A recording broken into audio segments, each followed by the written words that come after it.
Over the centuries, House Targaryen has produced both great men and monsters. Prince Daemon was both. In his day, there was not a man so admired, so beloved, and so reviled in all of Westeros. He was made of light and darkness in equal parts. To some, he was a hero, to others, the blackest of villains. No true understanding of that most tragic bloodletting known as the Dance of the Dragons is possible without a consideration of the crucial role played before and during the conflict by this rogue prince. He is probably the most complex and misunderstood character from the House of the Dragon series, and today we will unveil the real face of Daemon Targaryen, the rogue prince.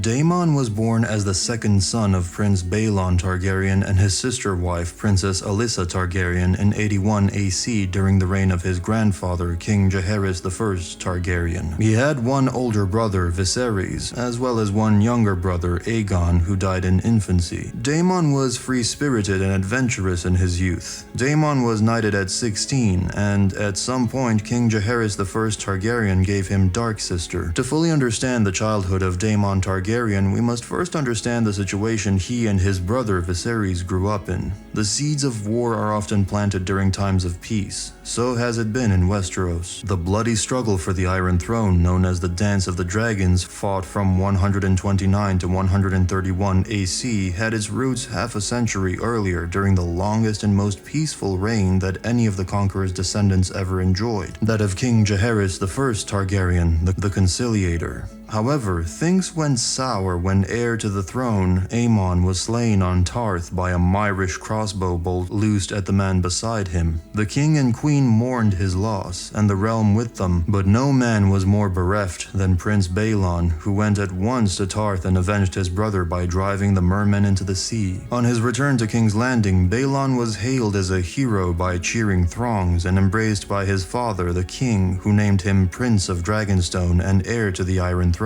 It was a popular decree. The small folk loved Baelon the Brave, and the lords of the realm saw him as his brother's obvious successor. However, there was a problem. Prince Aemond had a child. His daughter, Rhaenys, born in 74 AC, had grown into a clever, capable, and beautiful young woman. In 90 AC, at the age of 16, she had wed the king's admiral and master of ships, Corlys of House Valyrian, Lord of the Tides, known as the Sea Snake after the most famous of his many ships. Moreover, Princess Rhaenys was with child when her father died. By granting Dragonstone to Prince Baelon, King Jaehaerys was not only passing over Rhaenys, but also possibly her unborn son. The king's decision was in accord with well-established practice. Aegon the Conqueror had been the first lord of the Seven Kingdoms, not his sister Visenya, 2 years his elder. Jaehaerys himself had followed his usurping uncle Maegor on the Iron Throne, though had the order of birth alone ruled, his sister Rhaena had a better claim. Jaehaerys did not make his decision lightly. He is known to have discussed the matter with his small council. Undoubtedly, he consulted Septon Barth, as he did on all important matters, and the views of Grand Maester Elisar were given much weight.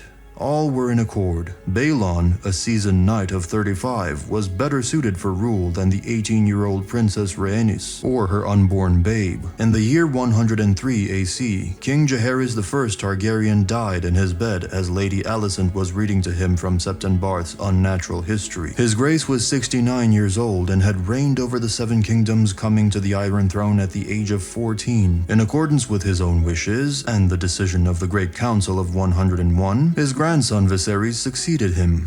Daemon supported the claim of Prince Viserys, as it would make Daemon the heir after his brother. Daemon gathered a small army of sworn swords and men-at-arms when it was rumored that Lord Corlys Velaryon was readying a fleet to defend the rights of his son, Laenor Velaryon. However, the clash between Daemon and Corlys never happened, which enabled King Viserys I Targaryen to mount the Iron Throne, who had his brother Daemon very close to him. However, the relationship between Daemon and Viserys was much more different than their father and uncle. While Aemon and Baelon were extremely similar to each other, Viserys and Daemon were complete opposite sides of each other. Viserys I Targaryen had a generous, amiable nature and was well loved by his lords and small folk alike, while Daemon is described as ambitious, impetuous, and moody, as charming as he was hot-tempered. His first marriage is the perfect example to describe his character. Though he had wed the Lady of Runestone in 97 AC during the Old King's reign, the marriage had not been a success. Prince Daemon found the Vale of Arryn boring and soon developed a dislike of his lady wife. One of the main reasons why Daemon was not really enthusiastic about his marriage is that he was gaining literally nothing from it, even though Lady Rhae was the head of House Royce who ruled the Vale of Arryn. Even if he had children with her, they would come before him in succession because he is married to Rhae, not the other way around. Upon the ascension of his brother to the Iron Throne, the prince petitioned to have his marriage set aside. Viserys denied the request, but did allow Daemon to return to court, where he sat on the small council serving as Master of Coin from 103 to 104 and Master of Laws for half a year in 104. Governance bored the warrior prince, however. He did better when King Viserys made him commander of the City Watch. Finding the watchmen ill-armed and clad in oddments and rags, Daemon equipped each man with dirk, short sword, and cudgel, armored them in black ring mail with breastplates for the officers, and gave them long golden cloaks that they might wear with pride. Ever since, the men of the City Watch have been known as Gold Cloaks. In the books, he is described as a hero to some and blackest of villains to others, the perfect gray character, and I don't think any other scene embodies this concept more than when he became the commander of the City Watch. He raised the King's Landing with an excuse to bring King's justice to the criminals of the city, and even though his actions are framed as upholding the law, it looks more like he's setting a mere example.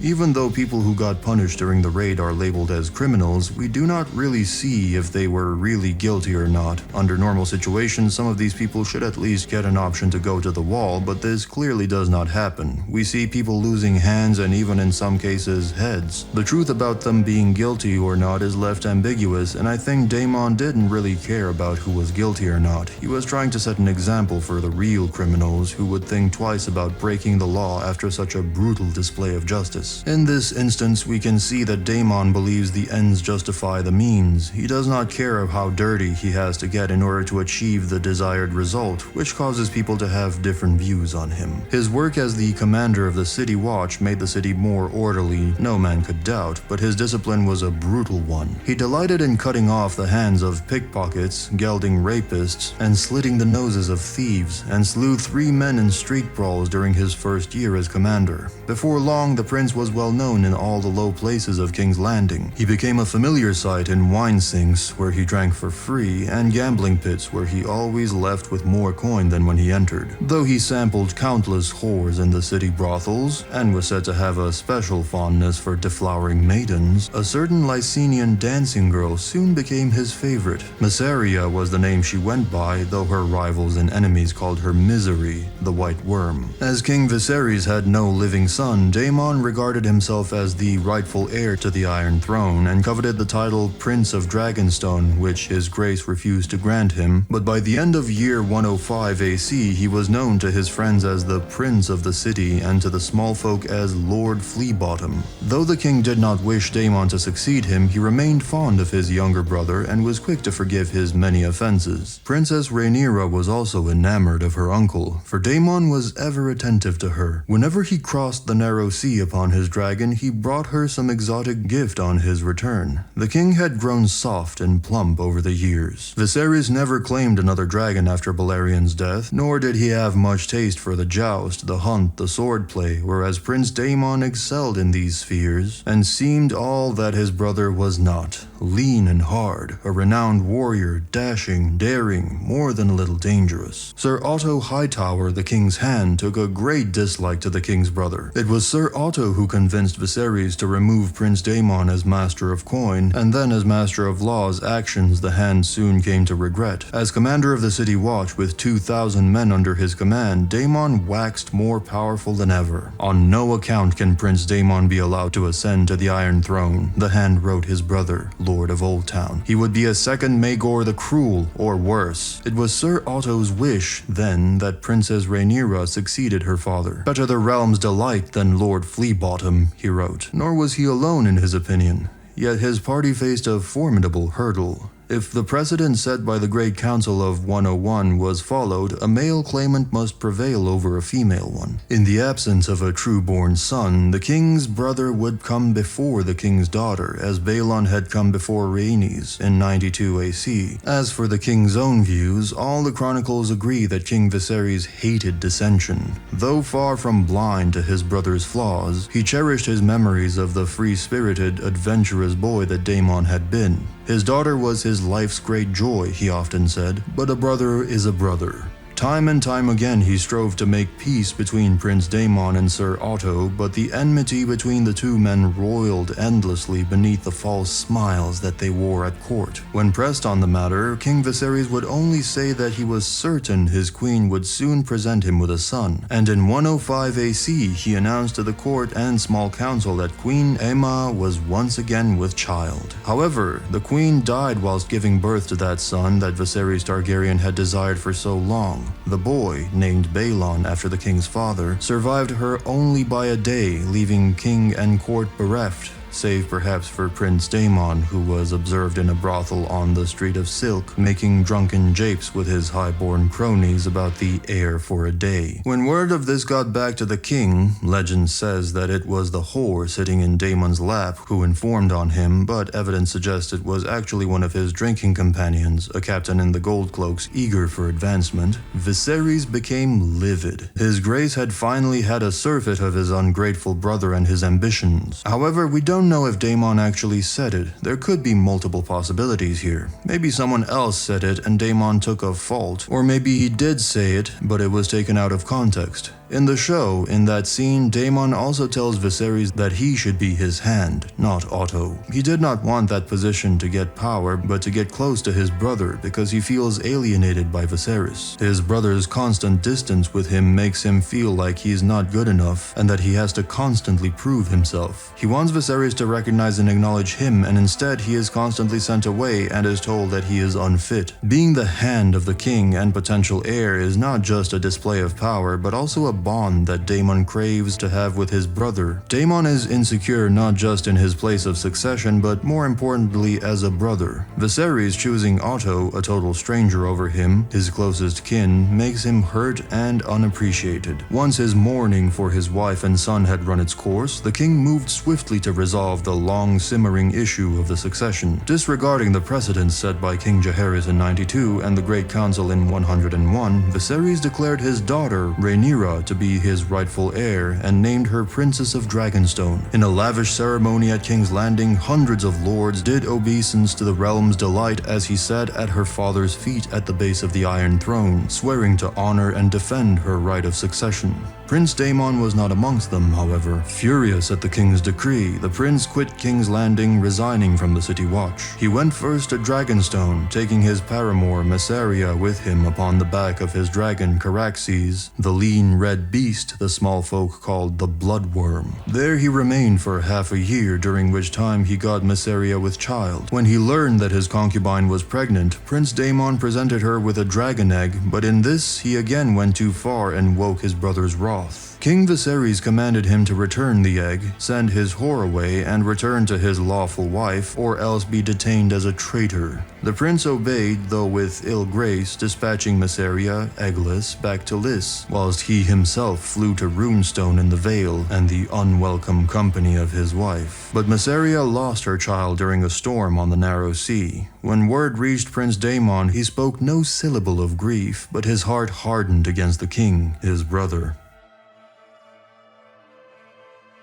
Everywhere Daemon goes, the doors seem to open, but there are no doors that he can close. He does not have anything that he can call his own, which is one of the reasons why in 106 AC, Daemon and Corlys Velaryon, Lord of the Tides, allied together for a private war with the Stepstones. Lord Velaryon would command the fleet, Prince Daemon the army. They would be greatly outnumbered by the forces of the three daughters, but the prince would also bring to battle the fires of his dragon Caraxes, the Bloodworm. The fighting began in 106 AC. Prince Daemon had little difficulty assembling an army of landless adventurers and second sons and won many victories during the first 2 years of the conflict. In 108 AC, when at last he came face to face with Cragha's Crabfeeder, he slew him single-handedly and cut off his head with Dark Sister. King Viserys, doubtless pleased to be rid of his troublesome brother, supported his efforts with regular infusions of gold, and by 109 AC, Daemon Targaryen and his army of sellswords and cutthroats controlled all but 2 of the islands, and the Sea Snake's fleets had taken firm control of the waters within. During this brief moment of victory, Prince Daemon declared himself king of the Stepstones and the Narrow Sea, and Lord Corlys placed a crown upon his head, but their kingdom was far from secure. The next year, the Kingdom of the Three Daughters dispatched a fresh invasion force under the command of a devious Taroshi captain named Racalio Rendoon, surely one of the most curious and flamboyant rogues in the annals of history, and Dorne joined the war in alliance with the Triarchy. Fighting resumed. Though the Stepstones were engulfed in fire and blood, King Viserys and his court remained unperturbed. "Let Daemon play at war," His Grace is reported to have said. "It keeps him out of trouble." And after some time, Prince Daemon had at last returned to court. He knelt before his brother and offered up his crown as a token of his love and fealty. Viserys returned the crown and kissed Daemon on both cheeks, welcoming him home, and the lords and commons sent up a thunderous cheer as the sons of the Spring Prince were reconciled. Among those cheering loudest was Prince Rhaenyra, who was thrilled at the return of her favorite uncle and begged him to stay a while. Daemon needed this. He had to prove himself, prove that he did not need anyone's help, so when he comes back home again, no one can say that he did not earn his place there. Prince Daemon did remain at King's Landing for half a year. That is beyond dispute. He even resumed his seat on the small council, according to Grand Maester Runsiter. But neither axe nor exile had changed his nature. Daemon soon took up again with old companions from the Gold Cloaks and returned to the establishments along the Street of Silk where he had been such a valued patron. Though he treated Queen Alicent with all the courtesy due to her station, there was no warmth between them, and men said that the prince was notably cool toward her children, especially his nephews Aegon and Aemond, whose birth had pushed him still lower in the order of succession. Princess Rhaenyra was a different matter. Daemon spent long hours in her company, enthralling her with tales of his journeys and battles. He gave her pearls and silks and books and a jade tiara said once to have belonged to the Empress of Leng. He read poems to her, dined with her, hawked with her, sailed with her, and entertained her by making mock of the greens at court. The lickspittles fawning over Queen Alicent and her children. He praised her beauty, declaring her to be the fairest maid in all the 7 kingdoms. Uncle and niece began to fly together almost daily, racing Syrax against Caraxes to Dragonstone and back. However, that was not the only thing those two did. Prince Daemon seduced his niece, the princess, and claimed her maidenhood. When the lovers were discovered abed together by Sir Eric Cargill of the Kingsguard and brought before the king, Rhaenyra insisted that she was in love with her uncle and pleaded with her father for leave to marry him. King Viserys would not hear of it, however, and reminded his daughter that Prince Daemon already had a wife. In his wrath, he confided his daughter to her chambers, told his brother to depart, and commanded both of them never to speak of what had happened. King Viserys at first refused to believe a word of it until Prince Daemon confirmed the tale was true. "Give the girl to me to wife," he purportedly told his brother. "Who else would take her now?" Instead, King Viserys sent him into exile, never to return to the 7 kingdoms on pain of death. Daemon Targaryen returned to the Stepstones and resumed his struggle for those barren, storm-swept rocks. The show and the book have different takes on this scene. In the show, we can see Daemon attacking and unaliving his wife, while in the book, it is written that in 115 AC, Lady Rhea Royce fell from her horse whilst hawking and cracked her skull upon a stone. She lingered for 9 days before finally feeling well enough to leave her bed, only to collapse and die within an hour of rising. A raven was duly sent to Storm's End, and Lord Baratheon dispatched a messenger by ship to Bloodstone, where Prince Daemon was still struggling to defend his meager kingdom against the men of the Triarchy and their Dornish allies. Daemon flew at once for the Vale. "To put my wife to rest," he said, though more likely it was in the hopes of laying claim to her lands, castles, and incomes. In that, he failed. runestone passed instead to Lady Rhea's nephew, and when Daemon made appeal to the Eyrie, not only was his claim dismissed, but Lady Jane warned him that his presence in the Vale was unwelcome. Once again, he was left with nothing, but on the other side, he finally got the freedom from his arranged marriage that he was striving for so long. Flying back to the Stepstones afterward, Prince Daemon landed at Driftmark to make a courtesy call upon his erstwhile partner in conquest, the Sea Snake, and his wife, the Princess Rhaenys. High Tide was one of the few places in the Seven Kingdoms where the king's brother could be confident he would not be turned away. There his eye fell upon Lord Corlys's daughter, Lyanna, a maid of 22, tall, slender, and surprisingly lovely. Even Mushroom was taken with her beauty, writing that she was almost as pretty as her brother, with a great mane of silver gold ringlets that fell down past her waist. Lyanna had been betrothed from the age of 12 to a son of the Sea Lord of Braavos, but the father had died before they could be wed, and the son soon proved a wastrel and a fool, squandering his family's wealth and power before turning up on Driftmark. Lacking a graceful means to rid himself of the embarrassment, but unwilling to proceed with the marriage, Lord Corlys had repeatedly postponed the wedding. Prince Daemon fell in love with Lyanna, the singers would have us believe. Men of a more cynical bent believe the prince saw her as a way to check his own descent. Once seen as his brother's heir, he had fallen down the line of succession, and neither the Greens nor the Blacks had a place for him. But House Valerian was powerful enough to defy both parties with impunity. Wary of the Stepstones and free at last of his bronze bitch, Daemon Targaryen asked Lord Corlys for his daughter's hand in marriage. The exiled Braavosi betrothed remained an impediment, but not for long.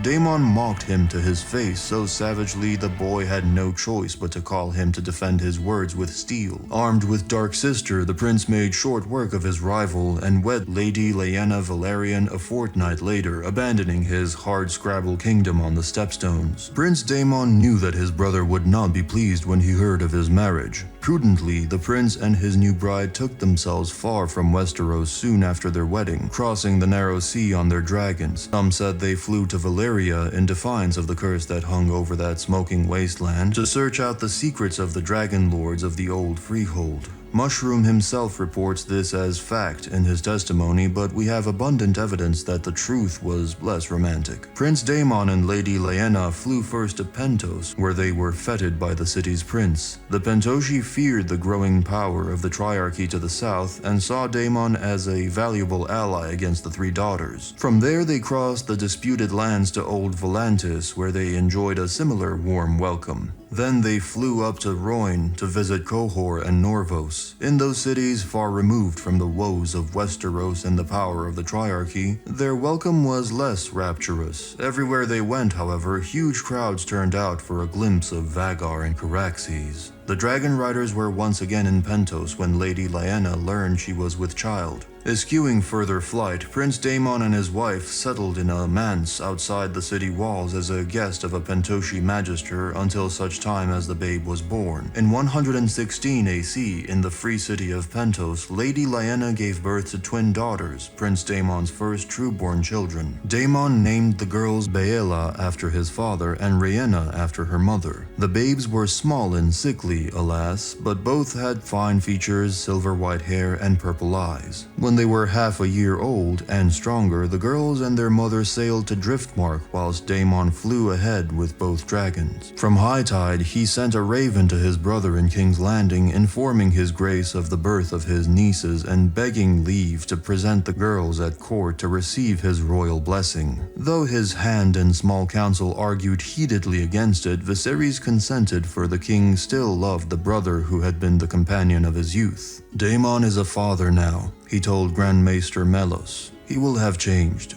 Thus were the sons of Baelon Targaryen reconciled for the second time. Whilst Princess Rhaenyra misliked her stepmother, Queen Alicent, she became fond and more than fond of her good sister Lady Lyanna. With Driftmark and Dragonstone so close, Daemon and Lyanna oft visited with the princess. In 118 AC, with the blessing of King Viserys, Rhaenyra announced the betrothal of her two eldest sons to the daughters of Prince Daemon and Lady Lyanna. Jacaerys was 4 and Lucerys daughters 3, the girls 2, and in 119 AC, when Lyanna found she was with child again, Rhaenyra flew to Driftmark to attend her during the birth. And so it was that the princess was at her good sister's side on the 3rd day of that accursed year 120 AC, the year of the Red Spring. A day and a night of labor left Lyanna Velaryon pale and weak, but finally she gave birth to the son Prince Daemon had long desired. But the babe was twisted and malformed and died within the hour, nor did his mother long survive him.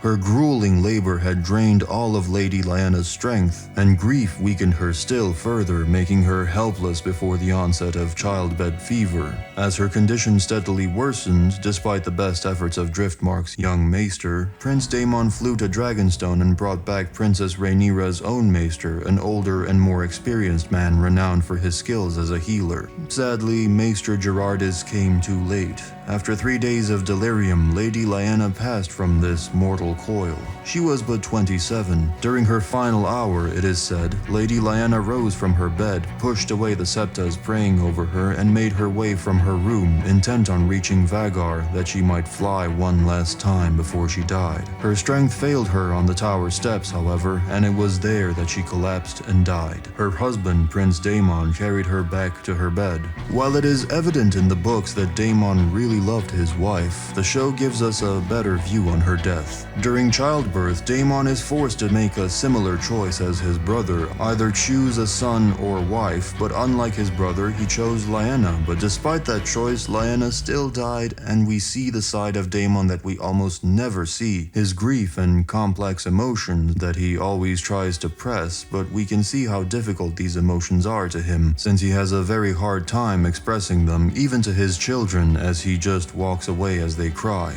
During Lyanna's funeral, he looks withdrawn, as if he doesn't know how to process these emotions, which was shown again when he started laughing during the priest's speech, which, in my opinion, was his cope with his emotions after the death of his wife.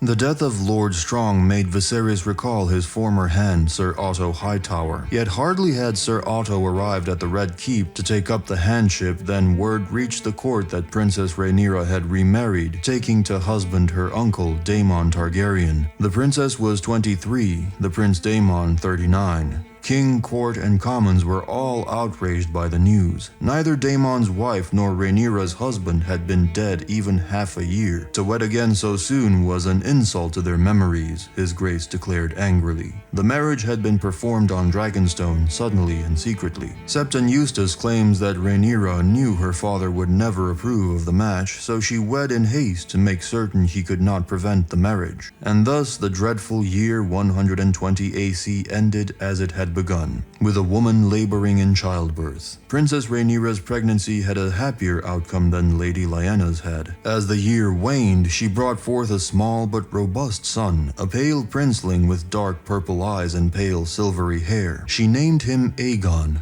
Prince Daemon had at last a living son of his own blood, and this new prince, unlike his 3 half-brothers, was plainly a Targaryen. By all rights, the year 122 AC should have been a joyous one for House Targaryen. Prince Rhaenyra took to the birthing bed once more and gave her uncle Daemon a second son named Viserys after his grandsire. The child was smaller and less robust than his brother Aegon and his Valyrian half-brothers, but proved to be a most precocious child. Though somewhat ominously, the dragon's egg placed in his cradle never hatched. The Greens took that for an ill omen and were not shy about saying as much. That same year, across Blackwater Bay, the sea snake was stricken by a sudden fever. As she took to his bed, surrounded by maesters, the issue arose as to who should succeed him as Lord of the Tides and Master of Driftmark should the sickness claim him. With both his true-born children dead, by law his lands and titles should pass to his eldest grandson, Jacaerys. But since Jace would presumably ascend the Iron Throne after his mother, Princess Rhaenyra urged her good father to name instead her second son, Lucerys. Lord Corlys also had half a dozen nephews, however, and the eldest of them, Sir Daemon Valerian, protested that the inheritance by rights should pass to him, on the grounds that Rhaenyra's sons were bastards sired by Harwin Strong. The princess was not slow in answering this charge. She dispatched Prince Daemon to seize Sir Aemond, had his head removed, and fed his carcass to her dragon Syrax. Even this did not end the matter, however. Sir Aemond's younger cousins fled to King's Landing with his wife and sons, there to cry for justice and place their claims before the king and queen. King Viserys had grown extremely fat and red of face, and scarce had the strength to mount the steps to the Iron Throne. His grace heard them out in a stony silence, then ordered their tongues removed every one. "You were warned," he declared, as they were being dragged away.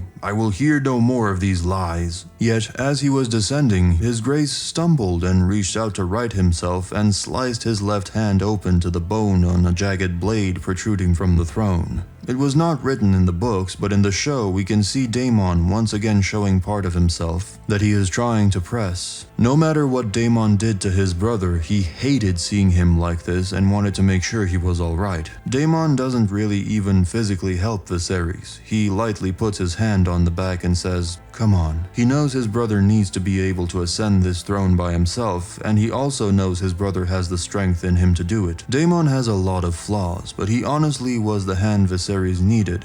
He would have given his brother strength and ferocity, two things he desperately needed, while Viserys' patience and foresight could temper Daemon. They balanced the flaws in each other.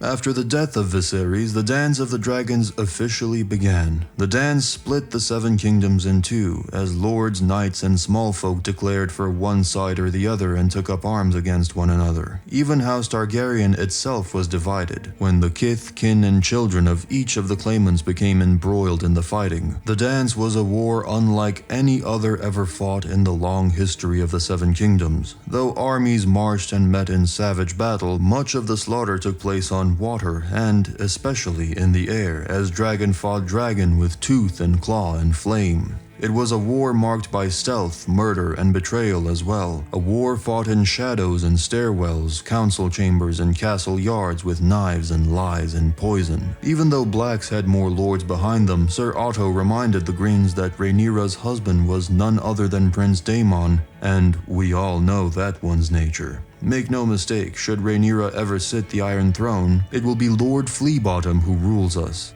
Supremely confident in his own prowess as a warrior and the might of his dragon, Vhagar, Aemond was eager to take the battle to the foe. "The whore on Dragonstone is no threat," he said. "No more than Rowan and these traitors in the Reach. The danger is my uncle. Once Daemon is dead, all these fools flying our sister's banners will run back to their castles and trouble us no more." They were scared by Daemon the most. Rhaenyra's biggest weapon was not the number of lords that supported her or even the number of dragons that she had, but the rogue prince who was on her side, who had more experience of warfare than all their foes combined. The Black Council urged Rhaenyra to attack Greens with their dragons, however the queen was against that idea. Even though they had 9 dragons, only 5 of them had dragon riders who would be almost evenly matched since the Greens had 4 on their own, while Vhagar was one of them. Surprisingly, Prince Daemon agreed with his wife. "In the Stepstones, my enemies learned to run and hide when they saw Caraxes' wings or heard his roar, but they had no dragons of their own. It is no easy thing for a man to be a dragon slayer. But dragons can kill dragons, and have." Then the prince laid his own strategies before the Black Council. Rhaenyra must have a coronation of her own to answer Aegon's. Afterward they would send out ravens calling on the lords of the Seven Kingdoms to declare their allegiance to their true queen. "We must fight this war with words before we go to battle," the prince declared. The lords of the great houses held the key to victory, Daemon insisted. Their bannermen and vassals would follow where they led. Aegon the Usurper had won the allegiance of the Lannisters of Casterly Rock, and Lord Tyrell of Highgarden was a mewling boy in swaddling clothes whose mother, acting as his regent, would most likely align the Reach with her overmighty bannermen, the Hightowers. But the rest of the realm's great lords had yet to declare. "Storm's End will stand with us," Princess Rhaenys said. She herself was of that blood on her mother's side, and the late Lord Bourmond had always been the staunchest of friends. Prince Daemon had good reason to hope that the Maid of the Vale might bring the Eyrie back to their side as well. Aegon would surely seek the support of Pike, he judged. Only with the support of the Iron Islands could Aegon hope to surpass the strength of House Valyrian at sea. But the Iron Men were notoriously fickle, and Dalton Greyjoy loved blood and battle. He might easily be persuaded to support the princess. The North was too remote to be of much import in the fight, the council judged. By the time the Starks gathered their banners and marched south, the war might well be over, which left only the Riverlords, a notoriously quarrelsome lot ruled over, in name at least, by House Tully of Riverrun. We have friends in the Riverlands, the prince said, though not all of them dare show their colors yet. We need a place where they can gather, a toehold on the mainland large enough to house a sizable host, and strong enough to hold against whatever forces the usurper can send against us. He showed the lords a map. Here, Harrenhal.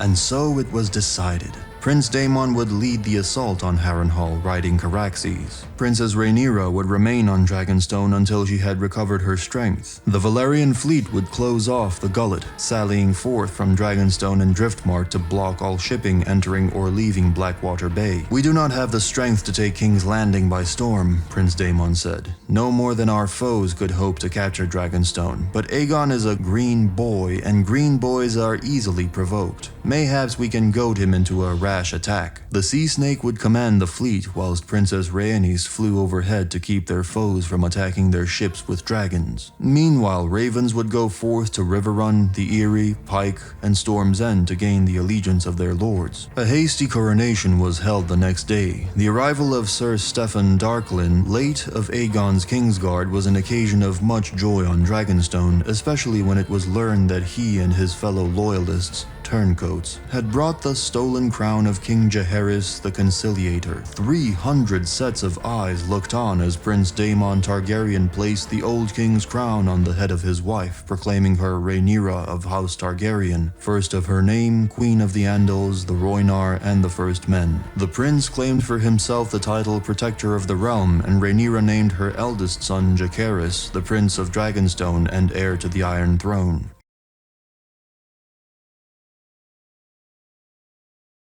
Prince Daemon flew Caraxes to the Trident. Though large parts of Harren's great folly were in ruins, the castle's towering curtain walls still made it as formidable a stronghold as any in the Riverlands. With its lord, Larys Strong, away in King's Landing, the castle was but lightly garrisoned. Having no wish to suffer the fate of Black Harren, its elderly castellan Sir Simon Strong was quick to strike his banners when Caraxes lighted atop Kingspire Tower. In addition to the castle, Prince Daemon at a stroke had captured the not incontestable wealth of House Strong and a dozen valuable hostages, among them Sir Simon and his grandsons. The castle's small folk became his captives as well, amongst them a wet nurse named Alice Rivers. The sudden, bloodless fall of Black Harren's seat was counted as a great victory for Queen Rhaenyra and her blacks. It served as a sharp reminder of the martial prowess of Prince Daemon and the power of Caraxes the Bloodworm, and gave the queen a stronghold in the heart of Westeros to which her supporters could rally, and Rhaenyra had many such in the lands watered by the Trident. When Prince Daemon set forth his call to arms, they rose up along the rivers, knights and men-at-arms and humble peasants who yet remembered the realm's delight, so beloved of her father, and the way she smiled and charmed them as she made her progress through the Riverlands in her youth. Hundreds and then thousands buckled on their sword belts and donned their mail or garbed a pitchfork or a hoe and a crude wooden shield, and began to make their way to Harrenhal to fight for Viserys' little girl. On Dragonstone, Queen Rhaenyra collapsed when told of Luke's death. As the Black Council sat to consider how to strike back, a raven arrived from Harrenhal. An eye for an eye, a son for a son, Prince Daemon wrote.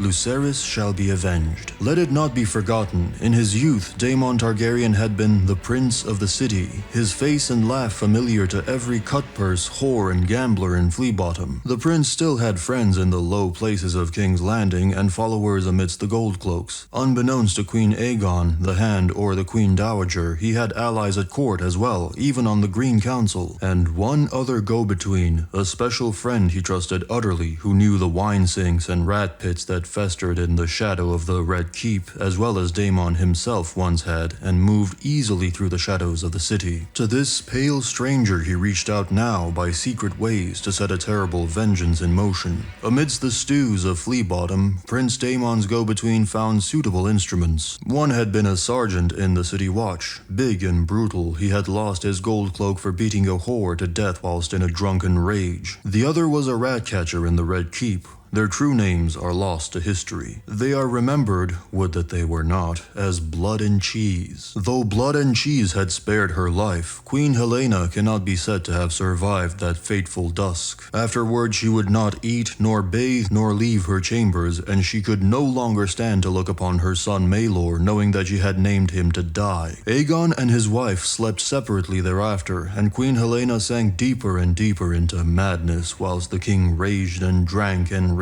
After the Battle of Casterly Rock, King Aegon II did not die, though his burns brought him such pain that some say he prayed for death. You must rule the realm now, until your brother is strong enough to take the crown again, the king's hand told Prince Aemond. Nor did Sir Criston need to say it twice, writes Eustace. And so one-eyed Aemond the Kinslayer took up the iron and ruby crown of Aegon the Conqueror. It looks better on me than it ever did on him, the prince proclaimed. Yet Aemond did not assume the style of king, but named himself only Protector of the Realm and Prince Regent. Sir Criston Cole remained Hand of the King. Contemptuous of his half-sister Rhaenyra, Aemond One-Eye saw a greater threat in his uncle Prince Daemon and the great host he had gathered at Harrenhal. Summoning his bannermen and council, the prince announced his intent to bring the battle to his uncle and chastise the rebellious riverlords. He proposed to strike the Riverlands from both east and west, and thus force the Lords of the Trident to fight on two fronts at once. Jason Lannister had assembled a formidable host in the Western Hills, 1,000 armored knights, and 7 times as many archers and men-at-arms. Let him descend from the high ground and cross the Red Fork with fire and sword, whilst Sir Criston Cole marched forth from King's Landing accompanied by Prince Aemond himself on Vhagar. The two armies would converge on Harrenhal to crush the traitors of the Trident between them, and if his uncle emerged from behind the castle walls to oppose them, as he surely must, Vhagar would overcome Caraxes and Prince Aemond would return to the city with Prince Daemon's head. Daemon Targaryen was too old and seasoned a battler to sit idly by and let himself be penned up inside walls, even walls as massive as Harrenhal's. The prince still had friends in King's Landing, and word of his nephew's plans had reached him even before Aemond had set out. When told that Aemond and Sir Criston Cole had left King's Landing, it is said Prince Daemon laughed and said, "Past time," for he had long anticipated this moment. A murder of ravens took flight from the twisted towers of Harrenhal. One by one, the dragons made their descent. Prince Daemon circled the towers of the Red Keep before bringing Caraxes down in the outer ward. Only when he was certain that the defenders would offer him no harm did he signal for his wife, the Queen, to descend upon Syrax. Adam Valerian remained aloft, flying sea smoke around the city walls, the beat of his dragon's wide, leathern wings a caution to those below that any defiance would be met with fire. It was well past dawn when Rhaenyra Targaryen rose and made her descent, and as her lord husband Prince Daemon escorted her from the hall, cuts were seen upon her grace's legs and the palm of her left hand, wrote Eustace. Drops of blood fell to the floor as she went past, and wise men looked at one another, though none dared speak the truth aloud. The Iron Throne had spurned her, and her days upon it would be few.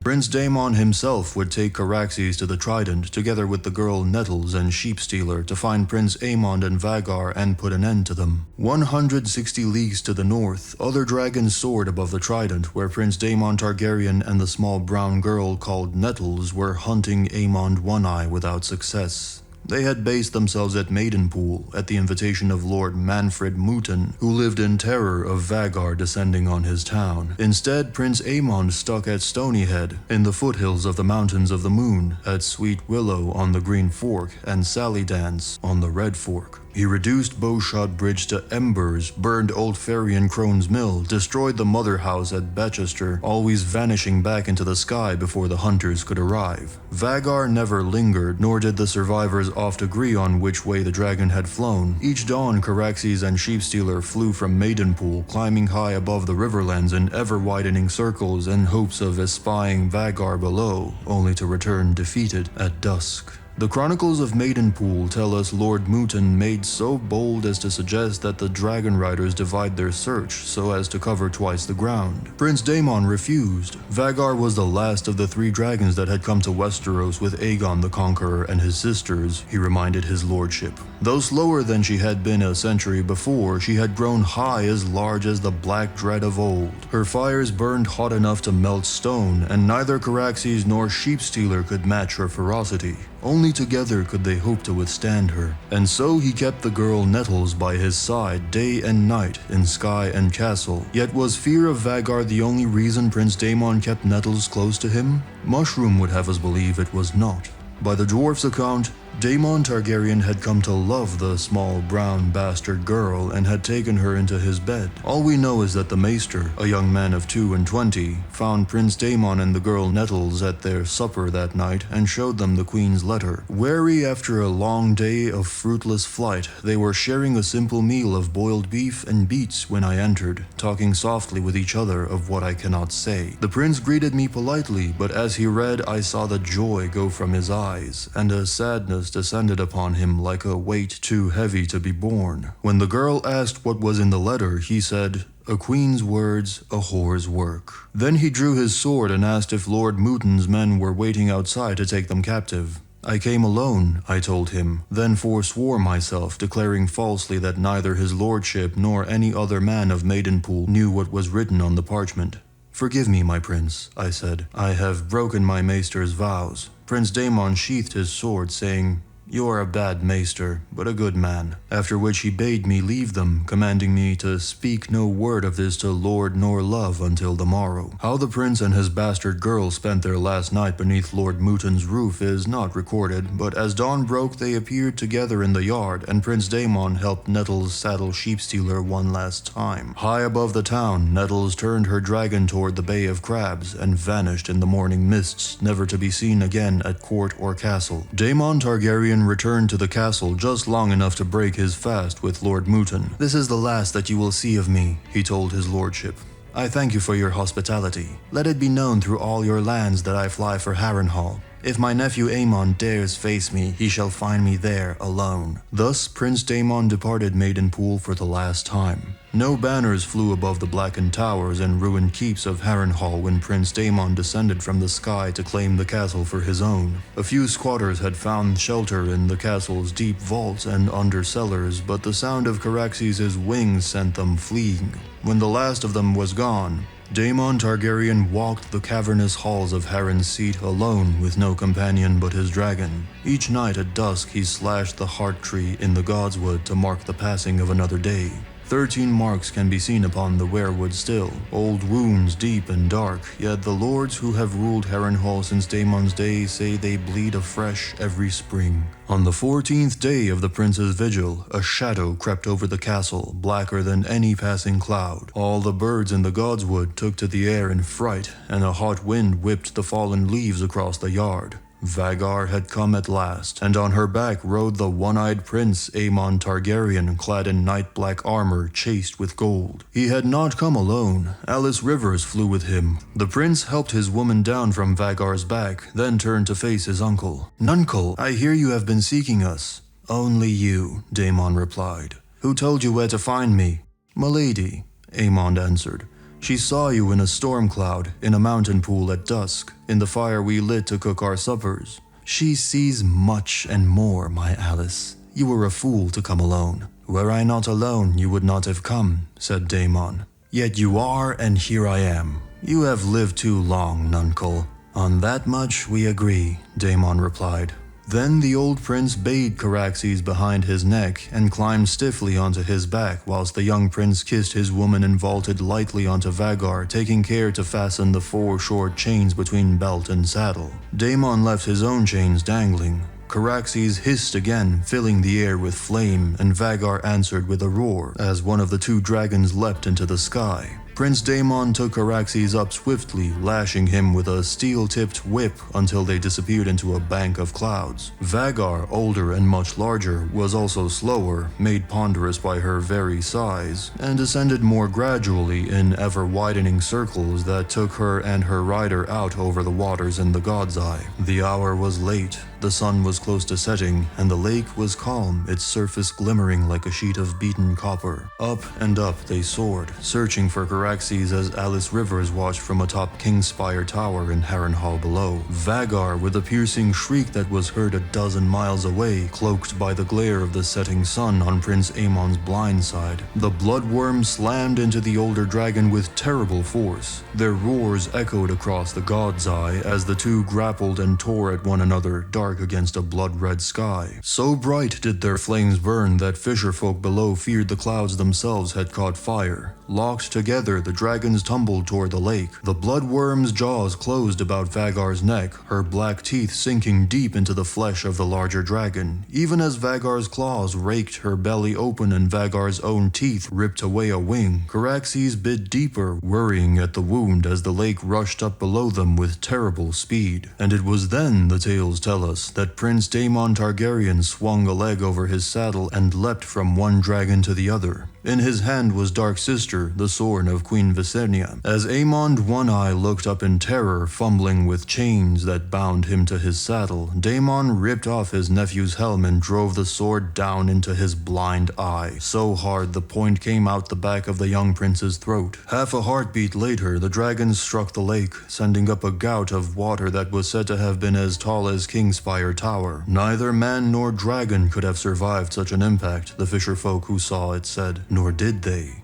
Caraxes lived long enough to crawl back onto the land, gutted and with one wing torn from his body and the waters of the lake smoking about him. The bloodworm found the strength to drag himself onto the lakeshore, expiring beneath the walls of Harrenhal. Vagar's carcass plunged into the lake floor, the hot blood from the gaping wound in her neck bringing the water to a boil over her last resting place. When she was found some years later, after the end of the Dance of the Dragons, Prince Aemond's armored bones remained chained to her saddle, with Dark Sister thrust hilt deep through his eye socket. The Prince Daemon died as well, we cannot doubt. His remains were never found, but there are queer currents in that lake and hungry fish as well. The singers tell us that the old prince survived the fall and afterward made his way back to the girl Nettles to spend the remainder of his days at her side. Such stories make for charming songs, but poor history. Even Mushroom gives the tale no credence, nor shall we. It was upon the 22nd day of the 5th moon of the year 130 AC when the dragons danced and died above the God's Eye. Daemon Targaryen was 49 at his death. Prince Aemond had only turned 20. Vagar, the greatest of the Targaryen dragons since the passing of Balerion the Black Dread, had counted 181 years upon the earth. Thus passed the last living creature from the days of Aegon's conquest, as dusk and darkness swallowed Black Heron's accursed seat. Yet so few were on hand to bear witness that it would be some time before word of Prince Daemon's last battle became widely known.